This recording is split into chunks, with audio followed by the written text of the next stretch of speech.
with the Power Panel. Rick, Amanda, Ian and Glenn. Canada's next Prime Minister may be looking for a place to stay. It remains unclear whether he will move with his family into 24 Sussex. The residence has been the focus of numerous reports. The state of the property, everyone agrees, is dire. It requires millions in renovations and restoration. We're not talking about paint jobs and new couches here. We're talking about the thing falling down. So why has it been left to deteriorate? And why is this such a political albatross? To renovate or not to renovate? What's the issue?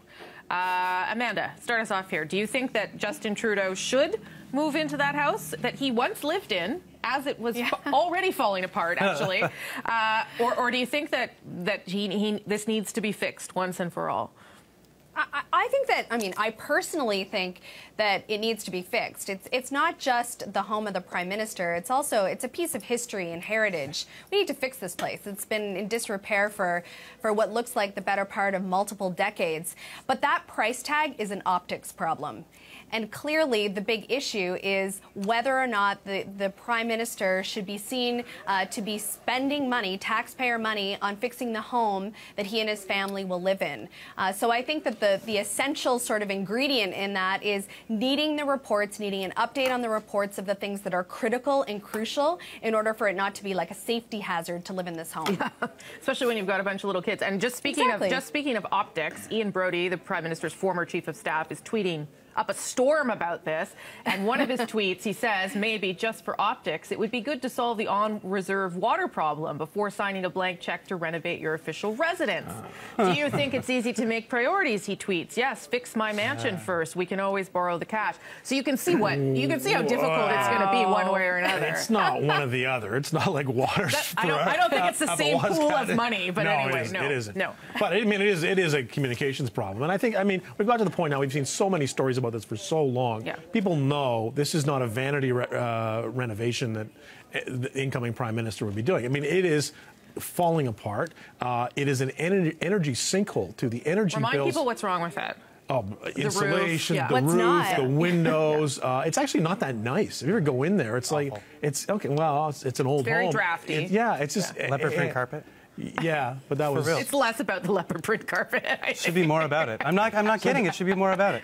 There's an economic argument to say we actually should renovate it because it's going to cost us a lot more if we wait, and also all the energy bills that they accumulate then. There's also the security issue too, though. So if Trudeau decides, and the Liberals have been really weird about this. Like I asked them about this right before the election day, and they got very shirty about it, and they wouldn't answer. And then today we had Trudeau's mother on CBC Radio saying they weren't going to do it, and then the party issued a press release walking that back. So it's obviously they think it's a comms problem, but there are some other legitimate issues about security. If he's not going to live there, where is he going to live? Would he move into Stornoway because there isn't anybody naturally to go into Stornoway now? Could he live at Rideau Gate, which is right across the street? Too small, you think? I think Rideau Gate's too small. Okay, or why not just live at he could move his family into Harrington Lake permanently. Yes, it's too far. It's not too far. He's got kids to go to school. There's great schools in Chelsea, really close up there. That's not a bad idea. No. Actually, that's not a bad idea. No, I think it's fine. And we are planning the Trudeau's life. Wow. This is great. An apartment here in downtown Ottawa. This is the weirdest Power Panel ever. Rick wants in. Rick, go ahead. Rick and then Ian. Look, I just hope this is an opportunity for us to collectively add a couple of years to our maturity. I don't mean the panel here. I mean the country.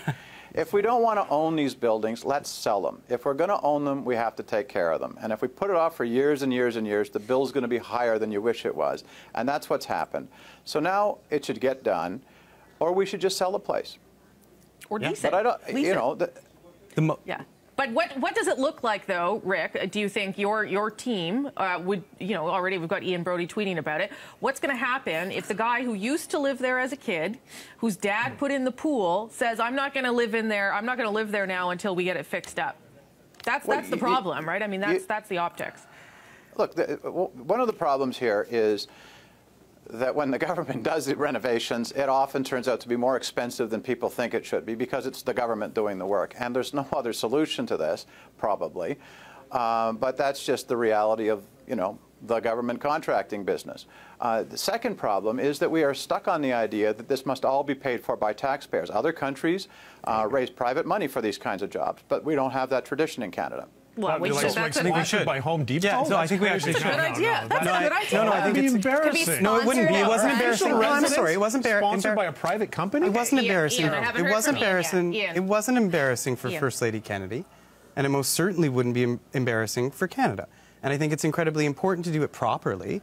Just like a lot of things are, I mean, obviously we're not going to put the Home Depot logo over on the gates of 24 Sussex, but there are a lot of things that we can do. The most logical plan is to put additional security into Stornoway, allow the first family to live there for as long as possible. Obviously, Rick is absolutely right. We either need to decide to sell 24 and buy another house for our Prime Minister to live in, which is obviously, you're shaking your head because it's apparently very historic, even though we've only had it since the mid-40s.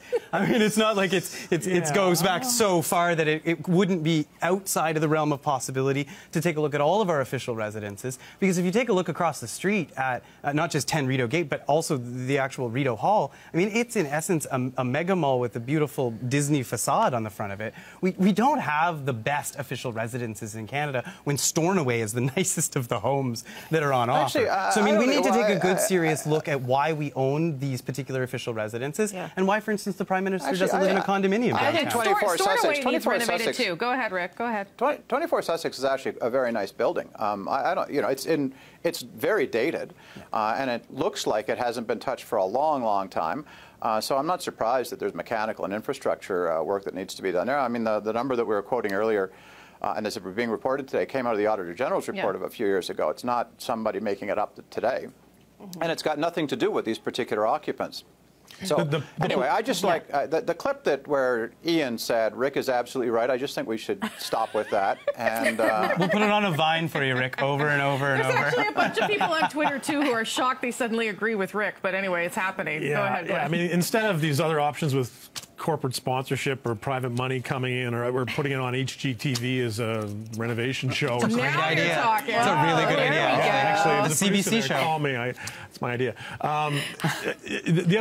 The solution to the political problem is Trudeau says this is going to be a bigger renovation than we think. I'm not going to live there in my first mandate. And we'll wait until another election. Whoever wins the next election can move in. I want to hear from Amanda one more time. It's going to take that long to what fix you it. think's Probably going to will, happen. It'll take that long. Yeah.